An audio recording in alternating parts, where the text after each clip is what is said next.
Hey guys, it's Gawain, and today we're going to be taking a look at perhaps one of the most slept on operators right now, Echo. Echo is a 2-speed, 2-armor defense operator that specializes in intel gathering, crowd control, and plant denial. Echo's got an amazing primary gadget, good guns, and good secondary gadgets. Good Echo players will gather information for their team, assist with or get easy kills, and deny the diffuser from going down. Let's learn how to play him. Echo is equipped with his disorientation drones, of which he gets 2. These drones are flat with 4 inbuilt fans, meaning they hover around when on the ground and can jump vertically up to 10 meters. If you jump and hit a flat surface that is big enough to hold the drone, then the drone will stick to it. When stuck to a surface, you will have access to the drone's disorientation blast, which is a sonic burst emitted from the drone. If this hits a player, then they will get concussed for 10 seconds, meaning their scream will have a special effect applied to it, making it hard to see. This also comes with a hearing impairment, making it prime time for you or a teammate to swing a concussed enemy. If you concuss someone that is deploying a gadget or planting the diffuser, then that action will get cancelled, making it perfect for plant denial. You have to directly hit an enemy with this blast, as there is next to no area of effect, so try to be as accurate as possible with this blast. Seeing as you have 2 drones, I like to have one static, or at least sight cam, to try and deny the diffuser from being planted easily,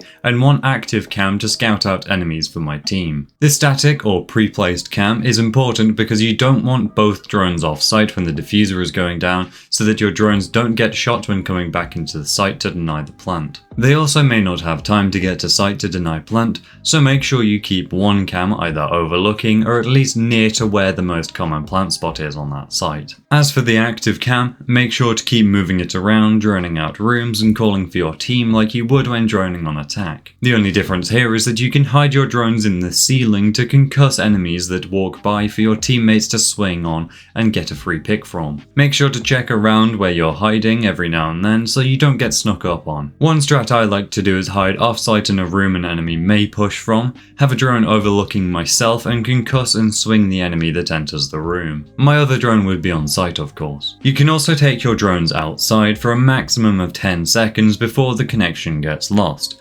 This means you can jump out of hatches or skylights, or drive it out of a doorway or drone hole to see who is outside and where they're pushing from. Feel free to red ping when doing this too, as it will confuse the enemy. I wouldn't advise red pinging normally though, only use your mic and yellow ping when inside the building. To summarize, use one disorientation drone on site to deny plant, and the other to find attackers and gather intel on them. Remember, you can only use your sonic blast when attached to the ceiling or another flat surface above you, and you can go outside for up to 10 seconds to gather intel on and confuse attackers.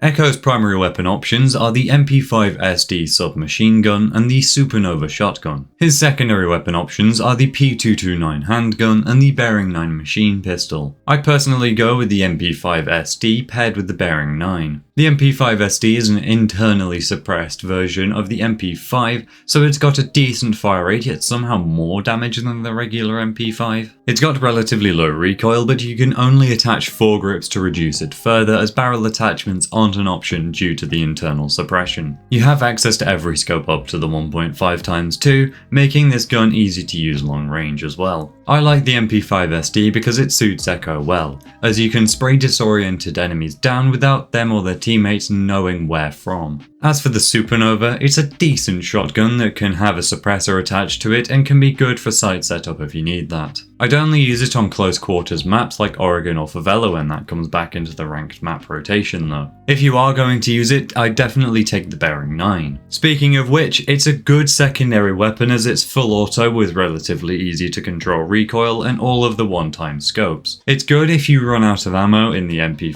SD, and even better when you need to fight outside of the Supernova's range. No matter which primary weapon you choose, I'd go for the Bearing 9. As for the P229, it's your average pistol really. The only special thing about it is that I got the black ice for it in my last alpha pack when gathering footage for Echo and Buck, meaning I didn't get a clip with my new skin. Use the Bearing 9. Lazy Boy has access to either 2 impact grenades or a singular deployable shield for his secondary gadgets. I personally opt for the deployable shield more often than not, but it does depend on what map I'm on. Most of the time I pick the deployable shield because it gives me extra cover to either hide behind, play off of, or give my teammates some extra cover to utilise. It's good for hiding and peeking off of, but you may get naded whilst on cams. As for the impact grenades, they can be useful to create site rotations, destroy OSA shields, but most importantly destroy a hatch that isn't on or near sight to have your drone jump through. My favourite place and most common place to do this is Strip Club Hatch on Clubhouse. I'm sure you've seen this from Pro League. Now, this can be done with the Supernova too obviously,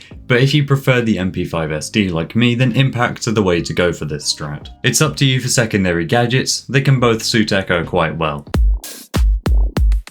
To begin the prep phase, I like to reinforce a couple of walls just to help out that one rook that won't stop sitting at his spawn peak window for the entirety of prep phase, leaving everyone else with a million gadgets to deploy to reinforce instead. After that, place your deployable shield down and either hide behind it to start setting up your drones, or position yourself elsewhere. After that, set your drones in the positions you want them to start in, and get ready to be efficient, and kinda lazy. To kick off the action phase, flick through the outside cams to see where the attackers are pushing from and relocate your active drone to that side of the building. Drone around and call for your roamers so they can sneak up on the enemy before you concuss them and they kill them. Feel free to swing a concussed enemy yourself, but be aware that you need to stay alive for as long as possible to guarantee plant denial. Hiding off-site isn't a bad idea. In fact, I encourage it if you have a good hiding spot, but make sure you have a camera watching the room or the entrance to the room you're in so you don't die whilst on cams. Also, don't go too far off site because whilst you are at 2 speed now, you still need to be able to go back to site in time if your dizzy drones get destroyed. I spend most action phases on cams calling for my team and gathering intel actively, waiting for my time to shine, denying plant, and winning as the round because of it. Be aware of your surroundings when on cams and make sure you're ready to frag out if needs be, because you can be great in a clutch post-plant scenario if played right.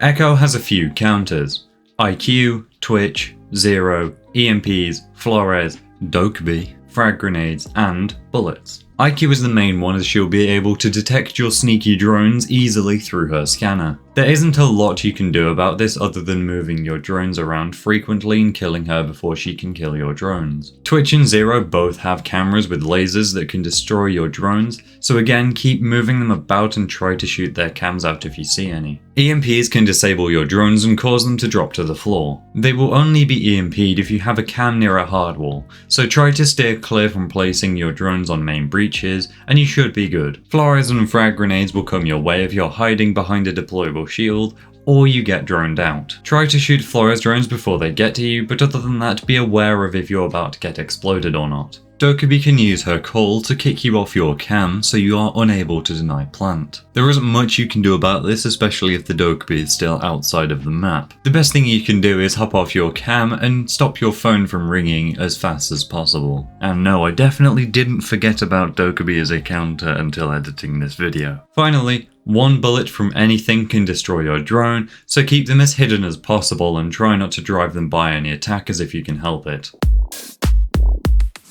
Actively scout enemies out with one of your drones and call for your team to get the most value out of the extra camera feeds you have by bringing Echo. Use the MP5SD for a good and reliable submachine gun that won't give away your position too easily due to the internal suppression. Deny the diffuser from being planted by using your drone's disorientation blast to cancel the animation. The best way to do this is to wait as long as possible before blasting the enemy, so that if they're planting with nearly no time left on the clock, it will win you the round. Use the Bearing 9 for a reliable backup weapon when your primary runs out of ammo. Gather as much intel for your team as you can whilst keeping your drones alive so that you can concuss enemies for you and or a teammate to get a free pick. Overall, Echo is a hard operator to play in my opinion, especially for newer players. Learning how to juggle his cam usage and being aware of your surroundings can be tricky, but the rest of his kit is relatively easy to use. Learn how to be proactive with your drones, learn how to stay safe when on cams, learn how to control the MP5 SD in Bearing 9, and you're sure to become a pretty decent Echo player. Thank you all for watching, I do hope you enjoyed. If you found this guide helpful in any way, shape or form, please do consider subscribing and sharing it with your friends, as that helps grow the channel, which is very much appreciated. As always, all the clips you saw in this video were taken from my Twitch stream, link will be on screen and in the description now. Buck is next for the Siege series, and I will see you all in the next one. Goodbye.